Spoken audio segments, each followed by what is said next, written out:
So right now, E.Honda has the highest win rate on CFN, but it's not because he's a high tier, but I think it's because everybody kind of lacks a little bit of matchup knowledge just because he's an uncommon character.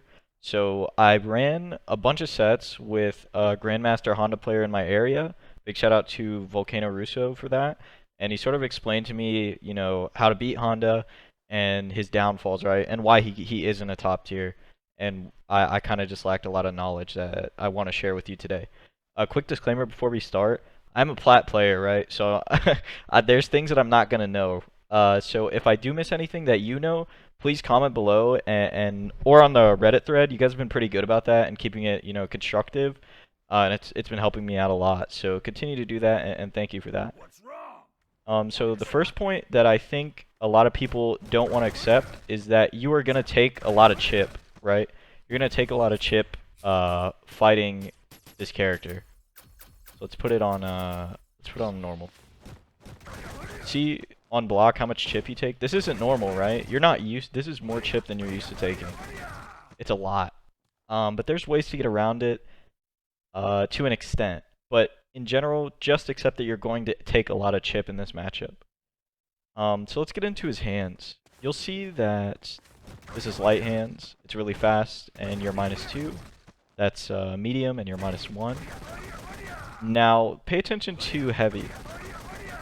You're +2. Honda is -2. Same with EX.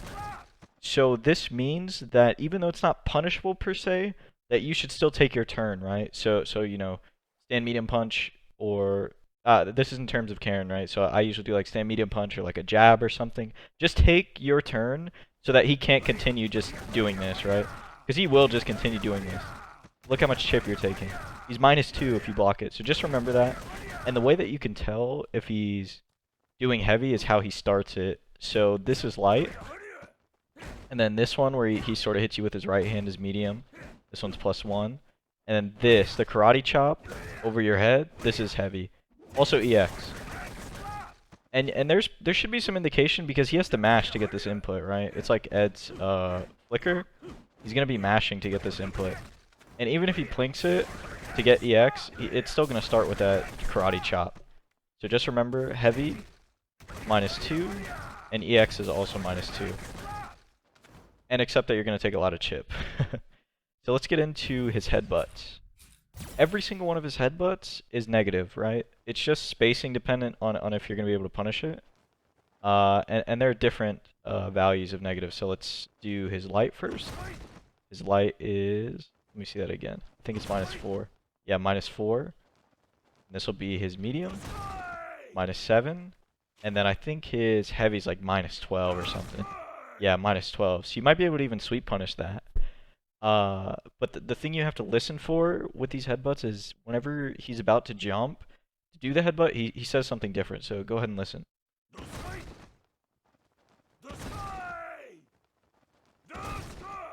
Did you hear it? So, if he says it less, the less he says it, the lighter the attack, basically. And the heavy, this is the heavy here. Oops, sorry. Heavy's pretty noticeable, and it's -12.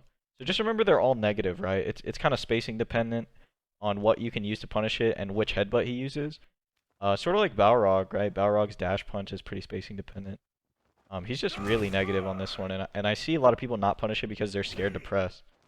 Because they're afraid they're going to eat a bunch of hands. Let's get into his butt slam now.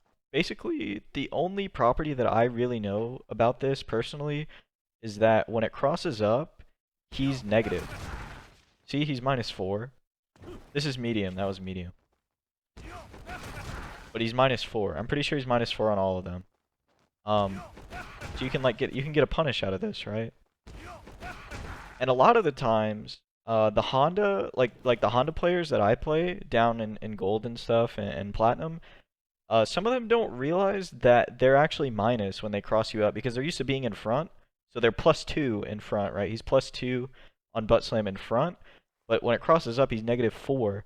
And they'll always press, right? They'll still press even though you block the cross up because they don't even know themselves that they're negative. So you can get a counter hit combo off of that, and you usually get big damage off of that cross up.